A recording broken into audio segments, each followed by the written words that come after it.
ഉമേഷ് പന്തിരങ്ങ ഒരു കാര്യം ഏറ്റതാ. നിങ്ങൾക്ക് ഇപ്പൊ കണി കാണാൻ ഒരു പിടി കൊന്നപ്പൂ വേണം, അത്രയല്ലേ ഉള്ളൂ. അത് ഞാൻ ഏറ്റ്.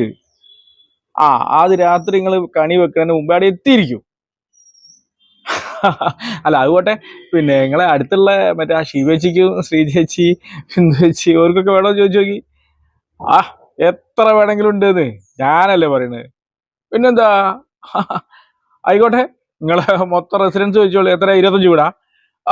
25 വീട്ടിലേക്കുള്ള കണിക്കൊന്നയായിട്ട് ഞാൻ ഒരു ഒരു ഒരു 10 മണിന്റെ ഉള്ളിൽ അവിടെ എത്തും. പോരെ? എന്തേ? ധൈര്യമായിട്ട് പറഞ്ഞോളേ. ഉമേഷ് പന്തിരിങ്ങ ഏറ്റ ഭാര്യ. ആ ആയിക്കോട്ടെ ആയിക്കോട്ടെ, ശരി എന്നാല്. ഓക്കെ, നമുക്ക് കാണാം, നേരിട്ട് കാണാം. സവിഷേ സവിഷേ ഉമേഷേ, എന്താടാ? എനിക്ക് കുറച്ച് കൊന്ന വേണ്ട. ഞാൻ ഇവിടുത്തെ മരം കണ്ടിട്ട് ഏറ്റ്. പക്ഷെ ഇതൊക്കെ ആരെയും പറിച്ചിട്ടുണ്ട്? അത് മുഴുവൻ കുട്ടികൾ പറിച്ചു പോയില്ലടാ. എന്താ ചെയ്യാ? ഇവിടുത്തെ മരം കണ്ടിട്ടാണോ ഞാനൊക്കെ ഏറ്റത്. ഇത് മുഴുവൻ കുട്ടികൾ പറിച്ചു പോയല്ലോ. അയ്യോ എൻ്റെ ഇടം, ഞാനേ ഒരു 10-25 വീട്ടിലേക്ക് കൊന്ന കൊടുക്കാൻ ഏറ്റ് ടെസ്റ്റാ വന്നത്. അമ്മായിമ്മ വിളിച്ചു പറഞ്ഞപ്പോ ഞാൻ ആവേശം ഞാൻ തരാന്നൊക്കെ പറഞ്ഞിട്ട് ഓഫാവും ചെയ്തു. എന്താ ചെയ്യാ? എടാ, ഇനി വേറെ എവിടെയും കിട്ടാണ്ടോ ഇവിടെ അടുത്തെവിടെയെങ്കിലും? കൊന്നുണ്ട്. അത് ആ പ്രേതക്കുന്നിന്റെ മുകളാ. നമുക്ക് മരം കയറി പറിക്കാൻ പറ്റുമെങ്കിൽ പറിക്കാം. മരം കയറാൻ അറിയില്ലടാ, അത് നടക്കൂല്ല. ഇനിയിപ്പോ എന്താ ചെയ്യാ?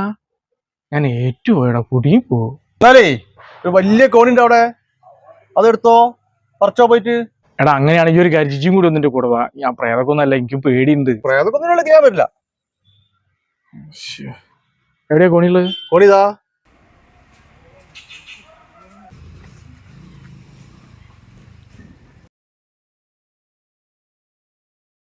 പ്രേതൊന്നും ഇല്ല. ഞാൻ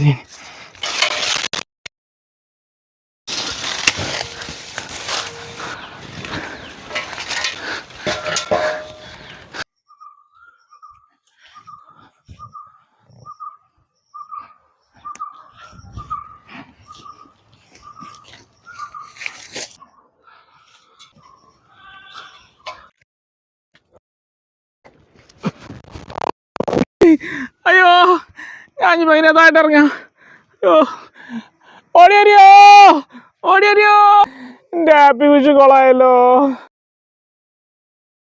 ആരൊക്കെ ഒന്ന് ഓടിയറിയോ. Happy Vishu, happy Vishu.